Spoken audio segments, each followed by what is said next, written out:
বলি আল্লাহ সুবহানাহু ওয়া তাআলা কোরআনে কয়েকজন শিশুর কথা বলেছেন। তোমাদের একজন হচ্ছে জাকারিয়া আলাইহিস সালাম, ইয়াহইয়া আলাইহিস সালাম, মারিয়াম আলাইহিস সালাম। মারিয়াম আলাইহিস সালামের জন্ম সূরা আলে ইমরানে আপনি যখন দেখবেন, তখন মারিয়াম আলাইহিস সালামের মা যখন তার সন্তান হবে, তখন তিনি বলেছেন, আল্লাহ আমার পেটে যে সন্তান আছে এই সন্তানকে আপনার জন্য আমি উৎসর্গ করে দিলাম। এবং যখন ফালাম্মা ওয়াদাআতহা উনসা ক্বালাত রাব্বি ইন্নী ওয়াদাতুহা উনসা, যখন তার কন্যা সন্তান হলো তিনি বললেন, আল্লাহ আমার তো মেয়ে হয়েছে। আল্লাহ বললেন, আমি তো জানি তোমার কি হয়েছে, তোমার চেয়ে বেশি ভালো জানি। ওয়া ইন্নী সাম্মাইতুহা মারইয়াম ওয়া ইন্নী উঈযুহা ওয়া যুররিয়াতাহা মিনাশ শাইতানির রাজীম ফাতাকাব্বালাহা রাব্বুহা বিকাবুলিন হাসানিন ওয়া আনবাতাহা নাবাতান হাসানা। আল্লাহ সুবহানাহু ওয়া তাআলা কিভাবে মারিয়াম আলাইহিস সালামের দায়িত্ব নিয়েছেন এবং তাকে উত্তমভাবে একটা গাছ যখন ইমবাত মানে হচ্ছে যখন কোনো বীজ আপনি মাটিতে রোপণ করেন, তখন আপনার সেখানে ব্যাপক তত্ত্বাবধান খুব বেশি থাকে না, থাকে আপনার তত্ত্বাবধান, কারণ আপনি একজন কৃষক হিসেবে সেখানে একটু পানি দেন, একটু নেড়ান এবং সেখানে সার দেন, এই কাজগুলো আপনি করেন। কিন্তু বাকি কাজটা কে করে? এই মাটির নিচ থেকে একটা গাছ, মানে একটা বীজ থেকে গাছ অঙ্কুরিত হওয়ার দায়িত্বটা কে নেন? আল্লাহ সুবহানাহু ওয়া তাআলা। ওয়া আনবাতাহা নাবাতান হাসানা, অ্যারাবিক গ্রামারের সিস্টেম অনুসারে ওয়া আনবাতাহা ইমবাতান হাসানা হওয়ার কথা ছিল। ওয়া আনবাতাহা, কারণ আনবাতা এটা এক ধরনের বাবুল ইফআল বলা হয়, যারা আপনারা অ্যারাবিক গ্রামার জানেন, ফ্যামিলি নাম্বার 2, এখান থেকে এটাকে এমবাত হওয়ার কথা ছিল, তার মাসদার মানে ভার্বাল নাউন, কিন্তু এমবাত না হয়ে বলছে নাবাতান, মানে হচ্ছে যখন একই ভার্বের তার ভার্বাল নাউন যদি ভিন্ন ভার্বাল নাউন আনা হয়, তখন এখানে একটা এক্সট্রা তাকিদ থাকে, একটা এক্সট্রা এমফাসিস থাকে। আল্লাহ তাআলা বলেছেন আমি তাকে উত্তমভাবে, নাবাতান হাসানা যখন বলেছেন তখনই উত্তম, মানে মহা উত্তমভাবে আমি তাকে লালন পালন করেছে, এমবাত করেছে। যেমনিভাবে একটি গাছ যখন অঙ্কুরিত হয়, তখন এটা কৃষকের না যত দায় বা দায়িত্ব আছে তার চেয়ে বেশি দায়িত্ব কার? আল্লাহ সুবহানাহু ওয়া তাআলার। কারণটা কি?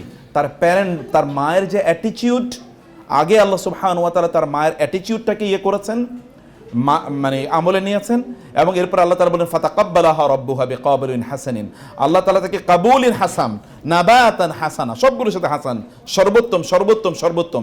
হাসান কিন্তু এটা সিফাতে মুশাব্বা, এর মধ্যে কিন্তু একেবারে কন্টিনিউয়াসলি এক ধরনের ইয়া থাকে, যে এভাবে আল্লাহ সুবহানাহু ওয়া তাআলা তাকে কবুল করেছে। অথবা এটা আবার ইসমুল মুবালাগা হতে পারে, যে ব্যাপকভাবে আল্লাহ তাআলা তাকে মানে কল্যাণ এর সাথে তাকে লালন পালন করেছেন। প্রিয় ভাইয়েরা এবং বোনেরা, আপনাদের কন্যা সন্তান যদি হয়, তাহলে take the example of Maryam আলাইহিস সালাম, কীভাবে আল্লাহ তাআলা তাকে লালন পালন করেছেন।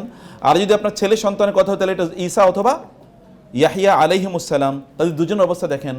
আল্লাহ তাআলা দুজনে আলোচনা করতে গিয়ে বলেছেন যে ওয়াবাররাম বিওয়ালিদাইহি অথবা ওয়াবাররাম বিওয়ালিদাতিহি, যে তার পিতা, তার মায়ের প্রতি তিনি অনুগত ছিলেন অথবা পিতামাতার প্রতি অনুগত ছিলেন। ইয়াহইয়া আলাইহিস সালামের যেহেতু পিতামাতা ছিল, আর ঈসা আলাইহিস সালামের যেহেতু কেবল মা, তো ওয়াবাররাম বিওয়ালিদাতি, আমার মায়ের প্রতি আমি যেন অনুগত থাকি, এ কথা আল্লাহ তাআলা বলেছেন। এবং আরও তার বৈশিষ্ট্যের কথা আল্লাহ সুবহানাহু ওয়া তাআলা বলেছেন। এদেরকে লালন পালন, ছেলেদেরকে লালন পালন করার ক্ষেত্রে আল্লাহ সুবহানাহু ওয়া তাআলা এখানে জানিয়ে দিয়েছেন, দেখিয়ে দিয়েছেন এক্সাম্পল। আবার মেয়েকে লালন পালনের ক্ষেত্রেও আল্লাহ তাআলা এক্সাম্পল দিয়েছেন। আমরা আপনাদেরকে প্রথমে যে বিষয়টি বলতে চাই বোনেরা এবং ভাইয়েরা, যে আপনারা প্লিজ আপনাদের অ্যাটিটিউডটাকে ঠিক করেন। মানে আপনার সন্তানকে দিয়ে আপনি করতে চান কি, মানে what is your object, what is your aim? আপনার সন্তানকে যে what is the purpose of the upbringing of the children, আপনি সন্তানকে কেন লালন পালন করতে চান? আচ্ছা বলেন তো, এখন থেকে পৃথিবীতে 100 কোটি টাকা, 1000 কোটি টাকা, 10,000 কোটি টাকা, অথবা ধরেন 1400 বছর 1500 বছর জুড়ে হাজার হাজার কোটি টাকার মালিক ছিল, কয়জনের নাম আপনারা বলতে পারেন?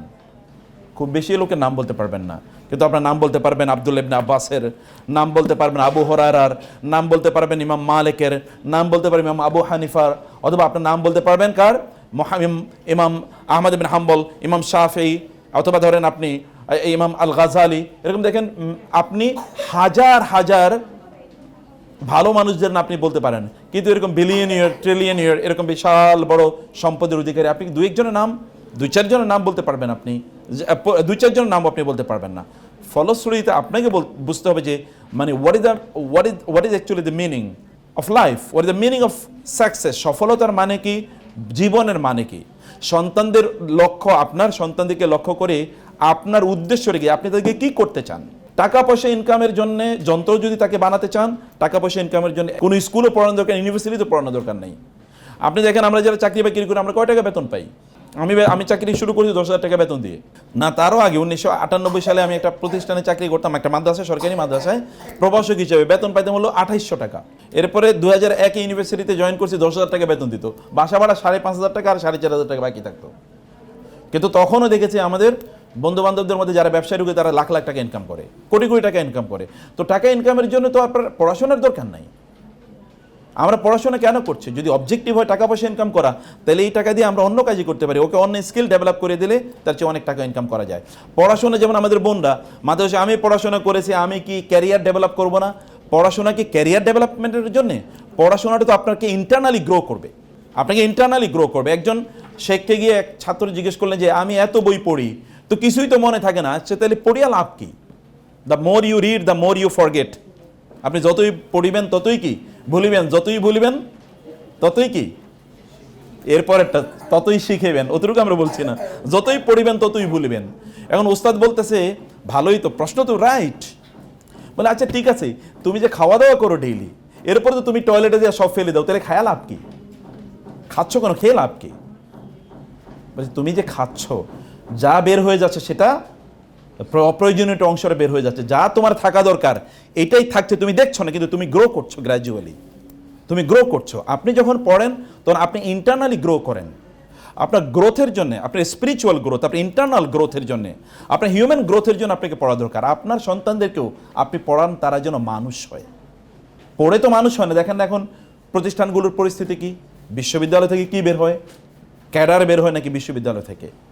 তো ক্যাডার মানে কি? এটা যদি ওই সন্ত্রাসী ল্যাঙ্গুয়েজে বলি তাহলে ওই রকম লোক বের হচ্ছে, অথচ সেখান থেকে পৃথিবীর সবচেয়ে ভালো মানুষ বের হওয়ার কথা ছিল। তাহলে এডুকেশন একটা মূল প্রবলেম কোথাও আছে, হয় অ্যাটিটিউডে আছে অথবা অ্যাপ্রোচে আছে। তো আমরা অ্যাটিটিউড এবং অ্যাপ্রোচ, অ্যাটিটিউড হচ্ছে আপনাদের পক্ষ থেকে যে আপনারা কি উদ্দেশ্যে পড়াচ্ছেন, অ্যাপ্রোচ আসবে শিক্ষা প্রতিষ্ঠান থেকে যে কি অ্যাপ্রোচ তারা তাদের সন্তানদেরকে দিচ্ছে বা আপনাদের সন্তানদেরকে দিচ্ছে। এই দুটোর যদি ব্লেন্ডিং না হয় তাহলে কোনোদিনই আমরা কাঙ্ক্ষিত লক্ষ্যে পৌঁছতে পারবো। আমি আপনাদেরকে বলবো বোনেরা, বাজারে যাবেন, সুন্দর সুন্দর বই আছে, বিলিভ মি। আমাদের আজকে 2টা বই আছে এখানে। একটা হচ্ছে মায়েরা, আসলে সোনালী যুগের এই যে বড় বড় মানে ইসলামিক স্কলার যাদের কথা বললাম, তাদের মায়েরা কিভাবে তাদের সন্তানদেরকে লালন পালন করেছেন তার উপর একটা বই। আর একটা হলো গোটা জীবন জুড়ে নাসিহা দরকার আমাদের, কোন পদ্ধতিতে আমাদের জীবনটা পরিচালনা করবো। দুটো বই আপনারা নিয়ে যাবেন, এটা মাস্ট রিড। বাসায় বসে পড়বেন, বাচ্চাদেরকে নিয়ে পড়বেন, পড়াবেন, এবং অন্যদেরকে আপনারা গিফট করবেন, আত্মীয় স্বজনদেরকে, বোনদেরকে গিফট করবেন, বান্ধবীদেরকে গিফট করবেন। অন্য কিছু তো গিফট করছেন, হাদিয়া, বই, মানে অন্য কিছু যেটা আপনারা ঈদের সময় দিতেন, আমাকে বই, 1-2টা বই তাদেরকে দেন, কালচার তৈরি হোক। আমি আমার জীবনে দেখেছি বাংলাদেশের একজন বড় ইসলামী ব্যাংকের প্রতিষ্ঠাতা সহ ইসলামিক ইউনিভার্সিটিগুলোর প্রতিষ্ঠাতার মধ্যে একজন, এত বড় স্কলার বাংলাদেশে খুব কম এসে আমাকে বলতে, চাচা আমি প্রতি মাসে 30-40 হাজার টাকার বই গিফট করি। আমি বললাম সুবহানাল্লাহ, সাদাকায়ে জারিয়ার কি বিশাল বড় কাজ। বান্ধবীদেরকে বই গিফট করেন, তাদেরকে বলেন কিভাবে তারা ভালো মানুষ হবে, আর তারা ভালো মানুষ কিভাবে বানাবে এটা তাদের মধ্যে তৈরি করা, ওদের মধ্যে সেলফ এস্টিম তৈরি করা, বাচ্চাদের মধ্যে সেলফ এস্টিম।